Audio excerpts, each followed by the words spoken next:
Hello, my name is Brittany Deigh. I am a psychic medium and spiritual teacher. My divine purpose is to assist in the expansion of the collective consciousness and to help you become more connected with the divine. This is a space to remember all that you truly are and ignite the possibilities of your highest potential.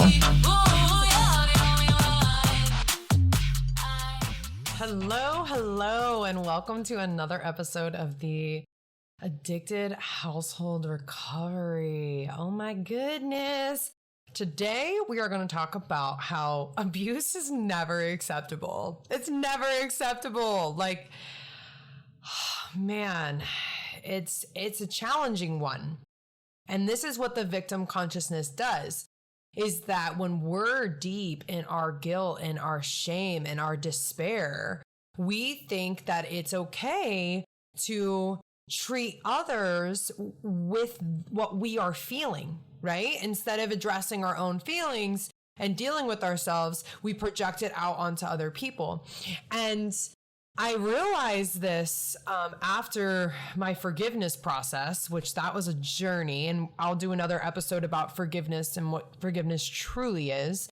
But talking about this exact thing is why the abuse gets recycled and recycled and recycled and recycled to the next person, because the person that is hurting and is in, their shame and is in their victimhood, is in victim consciousness, really and truly feels justified in either mistreating someone or belittling them or putting them down or abusing them. They truly feel justified in it because they were abused. And I'll tell you how I realized this, because what you'll hear in my my episode, go check out the episode about my entire life story, is that my mom and my brother were very abusive to me in my childhood, very emotionally, mentally, physically abusive to me. And, in relating with them, even after, once my brother got sober and we're like trying to like be a family, we're like, oh my gosh, I think we might actually be able to be a family now. And we all, I think deep down, really, really desire that. And every single one of us, I really and truly believe this, hate what addiction did to our family. It destroyed us. It pummeled us, like straight up. We did not, as a family, we did not have the tools to navigate what addiction does. And so, I was still as I, was recovering from all of the years of abuse, even though there wasn't scars on the face and nobody was shooting up, heroin anymore. There was still this deep, energetic sense of war going on. And I realized, and this happened at I believe it was a birthday. Yeah, it was my mom's birthday party. And my brother, somebody made a comment about something in the past. And I said, I literally straight up belittled my brother. Like said some fucked up toxic shit. Like, oh yeah, like when you used to treat me like shit or something like that. And really direct and help you feel the jab, bro. Straight to the heart. And then his wife goes wow, that's so crazy that you even say that, because he never talks about you that way. Oh, that's what it was. And I said, yeah, I wasn't the one that treated him like shit. That's exactly what it was. And we all, kind of laugh it off. We're like, whoa, we're jabbing right now. And everybody's on the eggshells and it's uncomfortable. And I didn't even realize in that moment what I was doing. That's how unconscious this fucking shit operates. And this is how addiction it'll have part of your consciousness trapped. And it's the victim. It's the victimhood. So I've genuinely still felt a victim to his abuse and my mom's abuse. And so whenever I would see the opportunity, I would jab, right?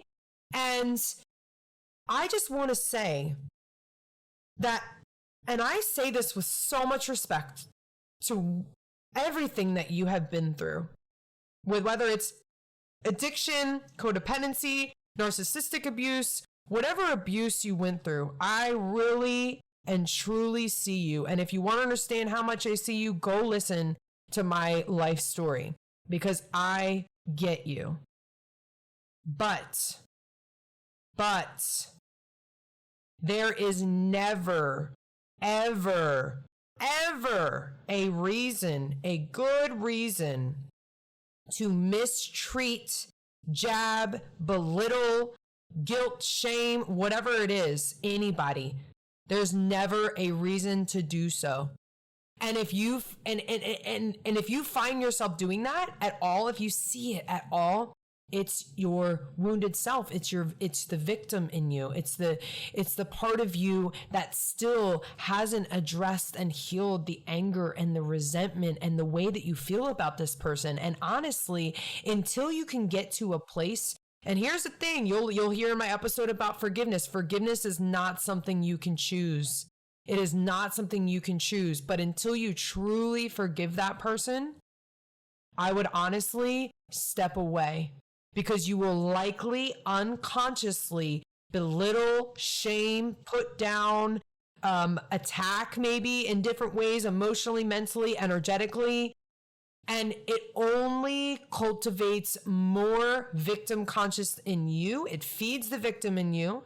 It only creates more tension and more resentment and anger on all parties, right? Because then now they're being belittled. And I even felt it in that moment. My brother energetically dropped in this fuck, because he knew that what I was saying was true.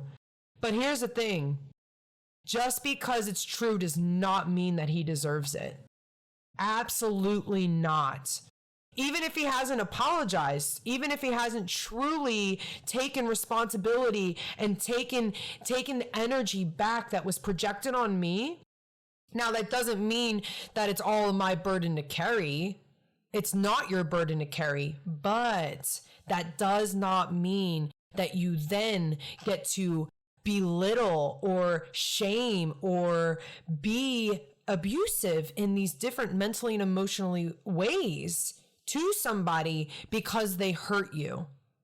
If they hurt you and you're still angry and you're still resentful, take space. Until you can truly forgive them and move past it and be able to interact with them in a way that is nourishing for both parties, then take space. And you know what? Because you can't force forgiveness, you have to just allow. I'll talk more about that in my podcast episode about forgiveness. But until that is true, you'll know when you've truly forgiven.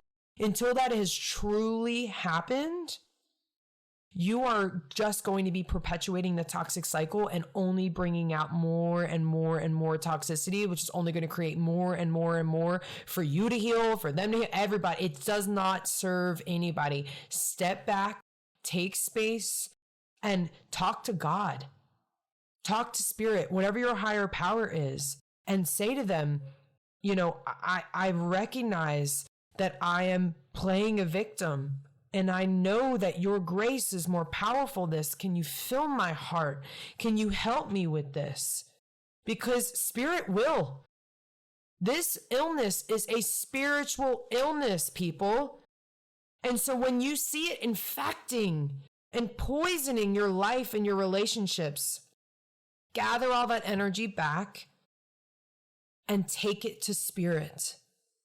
That is who can help you heal this and move through this.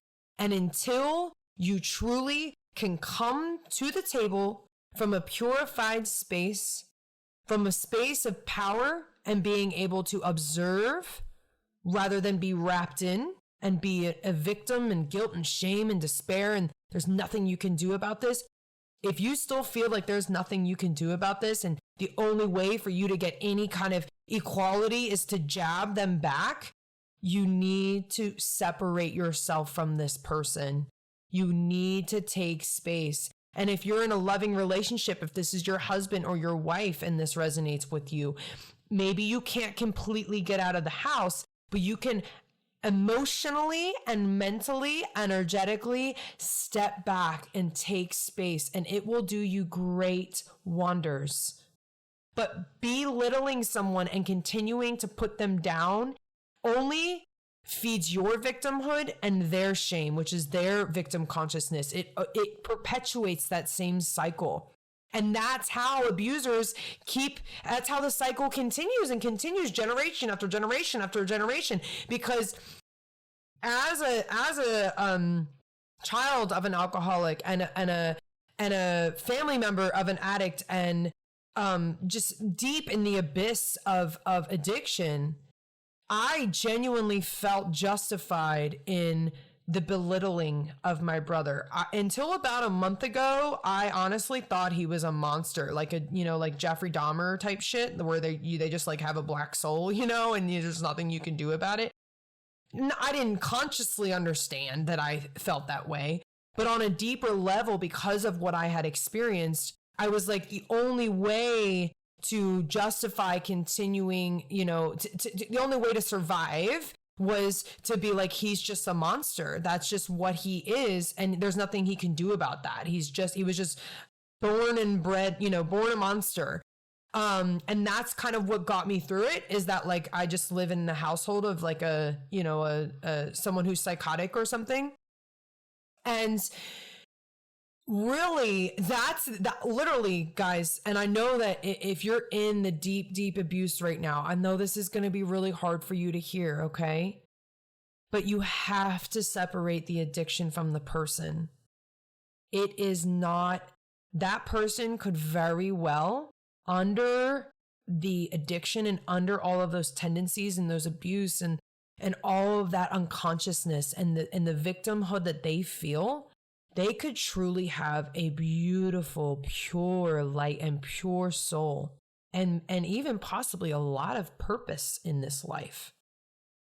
But if you are feeding the cycle, if you are feeding the victimhood with your victimhood, you're just going to be stuck in the cycle, and you're just going to keep repeating it and keep repeating it and keep repeating it and keep repeating it until someone empowers themselves and gets themselves out of the victim consciousness, until someone comes to a place of courageousness, which is to do something different and to accept and have a level of neutrality about being able to observe the situation. Until somebody in the parties, right, involved does that, everyone stays stuck in the cycle.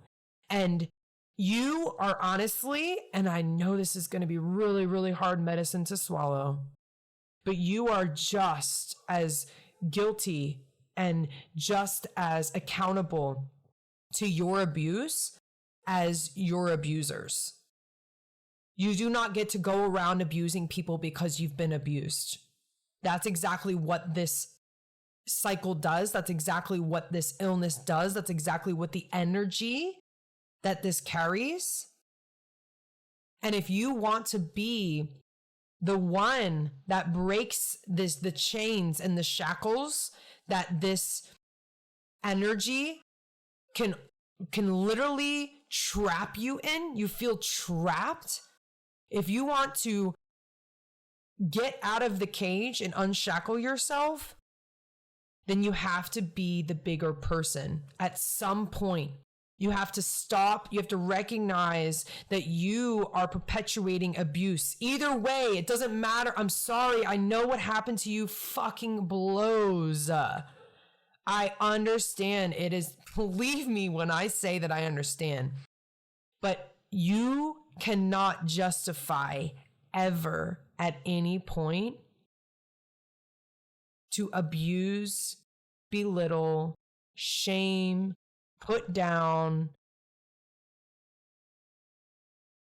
and just flat out mistreat people. There is never any justification. I'm sorry, I don't care what anyone did to you. And I don't mean that in an insensitive way. It's just the only way to break the cycle. It really and truly is. And here's the thing, is on an energetic level, you're going to continue to carry, like, for example, now I have to face myself and the Brittany that stood in that living room and said to him, yeah, because you treated me like shit, jab. Now I have to look at myself and forgive myself for my actions. And hopefully, maybe even eventually one day, if it doesn't harm anybody, ask for forgiveness for my actions and how I was falling a victim to this illness, and separate myself from the illness and say, that's not who I truly am on a soul level. That was what this did to me. That was the abuse that I went through. That was the energy and the consciousness of this illness and where it had me trapped. It's not who I am. Who Brittany is would absolutely never say or treat someone that way. Truly. I will always do the best of my ability to treat everyone in my life with elegance and grace and love and nourishment. Now, of course, contrasting experiences are part of this earth experience. You're going to have contrasting experiences, but the quicker that you can take responsibility for your projection and take that energy back from that person so they're not carrying it, the better. But there is never, ever, ever a good reason to abuse, mistreat, or belittle or shame somebody. That is how you will keep the addiction alive. And if you guys are listening to this podcast because you know you are done with this, then be about it. Be the one that actually unlocks and unshackles themselves from it. And everyone else that suffers, from addiction as well, whether that's your family members or your spouse or loved ones or whoever it is, everyone else, that's their choice. Don't try and go in and fix, control, manage them and tell them that they need to go unshackle themselves too. That's their choice. You focus on you and you unshackle yourself. And then allow whatever that means to mean what that means. That's God's work. Don't go playing God. Just stop abusing people. There's never a good reason to abuse people. I don't care what they did to you. I'm sorry. I'm truly sorry that you were hurt. I'm truly sorry that you were abused. I know what it's like. But you are carrying the energetic. You are perpetuating the cycle, carrying the energetics. And if you want to get into karma, that's a whole nother topic. You don't need to carry this every lifetime. You can be the one to break and unshackle yourself. And then allow that to manifest as it does. So I hope this episode was helpful for you. I know that sometimes it's like really not the medicine that you want to hear, but you'll feel better about yourself rising above the victimhood and no longer giving yourself in your head excuses to treat someone poorly. You'll feel a lot better about yourself, big picture, and you deserve it. I promise you deserve it. Thank you so much for joining me today. I hope that you enjoyed that episode. Please subscribe, leave a review, and if this was impactful for you at all, please share it with others. This is how we can help each other. Much love and namaste.